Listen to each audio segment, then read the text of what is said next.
विधानसभा चुनाव में 7वें चरण के मतदान के लिए चल रही नामांकन प्रक्रिया में आज वाराणसी में विशेष चहल पहल है। 8 विधानसभा के सभी दलों के कई प्रत्याशी आज नामांकन करने पहुंचे हैं। सोमवार के बाद नामांकन के लिए बुधवार और गुरुवार का ही दिन शेष है। मंगलवार को लोक अवकाश के चलते नामांकन नहीं होगा। इसी क्रम में शिवपुर विधानसभा से समाजवादी पार्टी व सुभाषपा के संयुक्त प्रत्याशी अरविंद राजभर के नामांकन में पहुँचे ओम प्रकाश राजभर। हम लोग प्रदेश में गरीबों का इलाज फ्री करने के सवाल पे, हम लोग पुरानी पेंशन बहाल करने के सवाल पे, हम लोग एक समान अनिवार्य और फ्री शिक्षा के सवाल पे, प्रदेश में अमन चैन भाईचारा पैदा करने के सवाल पे, हम लोग योगी मोदी जी के ललका साड़ से किसान को और आम आदमी को निजात दिलाने के सवाल पे हम लोग जनता के बीच में जा रहे हैं। देखिए, पहले चरण में 58 सीटों का चुनाव हुआ।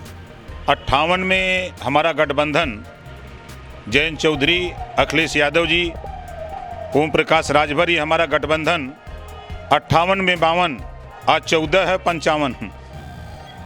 आज जो चुनाव रहा उसमें 55 सब लोग फेंचकुर फेंक दिए हैं। अब चौथे चरण आते आते सरकार बनाने भर हम सीट जीत जाएंगे। देखिए, जब चुनाव आता है तो भारतीय जनता पार्टी धर्म का चश्मा पहनती है और नफरत बोलती है, लोगों से बोलवाना चाहती है।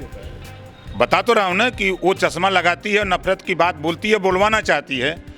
और भारतीय जनता पार्टी और जो ये भाषा बोल रहे हैं उनसे पूछो कि एक समान अनिवार्य फ्री शिक्षा की बात क्यों नहीं करते, प्रदेश में रोजगार की बात क्यों नहीं करते, प्रदेश में महंगाई चरम पे इस पे बात क्यों नहीं करते, प्रदेश में लाइन आर्डर खराब है इस पे बात क्यों नहीं करते, जातिवार जनगणना पे सवाल पे क्यों नहीं बात करते। ये लोग सिर्फ नफरत की राजनीति करके हिंदू मुसलमान भारत पाकिस्तान, और ये भारतीय जनता पार्टी के लोग बिरयानी खाना होगा तो हमारे देश के प्रधानमंत्री माननीय नरेंद्र मोदी जी जाएंगे पाकिस्तान, नवाज शरीफ की माता को जो चादर देंगे, भेंट करेंगे, चाय पियेंगे, बिरयानी खाएंगे, डब्बा में भरेंगे और चले आएंगे। अब उन्हीं से पूछिएगा किसके आदमी। अभी तक तो भैया मेरे देखो, पहले तो हम जाना करते थे कि महिलाएं किसी की आदमी होते थे, लेकिन आप बता रहे हो कि आदमी किसी के यहाँ, तो बड़ा ताज्जुब सवाल आपका है।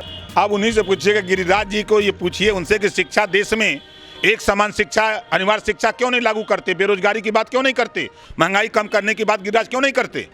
ये सिर्फ ड्रामा करके समाज को गुमराह करने के लिए, महंगाई से ध्यान भटकाने के लिए, बेरोजगारी से ध्यान भटकाने के लिए, जातिवार जनगणना से ध्यान भटकाने के लिए, प्रदेश में योगी मोदी के ललका साड़ से रोज तो मरत हुए आदमी, किसान रोज परेशान है, उससे निजात ध्यान भटकाने के लिए सब ड्रामा करते हैं। उनसे कहिए कि वो बच के रहें, उनका रेप ना हो। पेश है न्यूज बकेट हिंदी मासिक पत्रिका। पढ़ें इस महीने की पूरी खबर विस्तार से हमारे न्यूज बकेट की मैगजीन में। हमारी ई मैगजीन को मुफ्त में पढ़ने के लिए अभी लॉगिन करें www.newsbucket.in पर। इसके अलावा रोज की ताज़ा खबरों के लिए हमारे YouTube चैनल को तुरंत सब्सक्राइब करें।